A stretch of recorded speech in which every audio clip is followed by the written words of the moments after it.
Since when were truck terminals referred to as operating centers? According to Google, a truck terminal is a truck stop. When did that happen? And don't even do a Google search on breakbulk terminals, because you'll be led to photos of giant shipping ports full of containers. This is the Trucking History Channel, where truck terminals and truck stops were separate, different things. Where breakbulk terminals were the largest facilities of an LTL trucking company, and it wasn't called an operating center. And shipping containers were the boxes that Sealand put on ships after Malcolm McLean invented them. In this video, we'll try to set you straight on what to call things related to the trucking industry and get you caught up to speed on how things have changed. Let's tackle truck terminals first. When the trucking industry first got started in the 1920s and 1930s, companies used whatever buildings they could find. Some used multi-story warehouses, some remodeled former factories, and others even used service stations as pickup and delivery points. One even renovated a building that was a former ballroom entertainment building and changed that into a truck terminal. It actually happened. Branch Motor Express did it. In the 1940s and 1950s, the basic cross-dock terminal became the standard building design for motor carriers. It involved a concrete platform with individual roll-up doors at each loading space. As companies grew, so did the number of doors a cross-dock terminal could be outfitted with. The largest terminals had well over 100 dock doors. This became commonplace during the 1960s. Those were well known on truck terminals and into the 70s. The largest companies had anywhere from 75 or more to 100 such terminals across the country. So what is a truck stop? Generally, a truck stop is a stopping point along the way for truck drivers. Remember Union 76 truck stops all over the country? They were later replaced by Truck Stops of America, Petro, Lowe's, and other chains. Love's, not Lowe's. A typical truck stop had fueling lanes, a maintenance shop, a sit-down restaurant, showers, sleeping rooms, and a retail store. And in the restaurant, there was sections partitioned off for drivers only. Owner-operators used them. Fleet drivers stopped in truck stops for a meal or coffee, and even the traveling public used them. But a truck stop was not a truck terminal. Okay, moving on.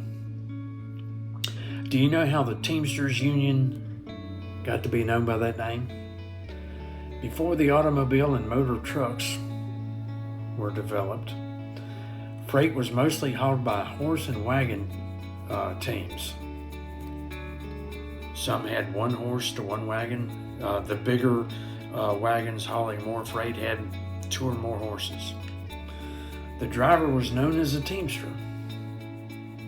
and there was an organized group to provide better working conditions for the teamsters driving horse and wagon teams. As the motor truck industry began to phase out the Teamsters Union developed to help those in the workplace, especially as motor freight carriers got started using the highways. Quite a lot of the early motor carriers were unionized by Teamsters. In history, the very early freight carriers in Chicago used names such as Belt Teaming, H.C. Bowman Teaming Company, Broderick Teaming, Central Teaming, and Franson Brothers Trucking and Teaming Company. Those were just some of them in 1929 in Chicago, as motor trucks were gaining popularity for use in transportation. I'll have an extensive video once I finish doing my research on all the trucking companies that were in Chicago in 1929. Let me tell you right now, Chicago as a hub of trucking, even at that early year, there was a lot of trucking companies. I think I've got 13 pages, and say there's 30 on a page.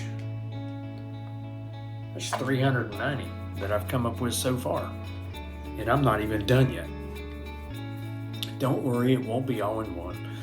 It'll be like the series I'm doing, counting down all the 132 top motor carriers in 1939. I'm working on the next one, the third one, and it covers numbers 110 through 100. Just give you a heads up, it's coming. I know y'all love the first two.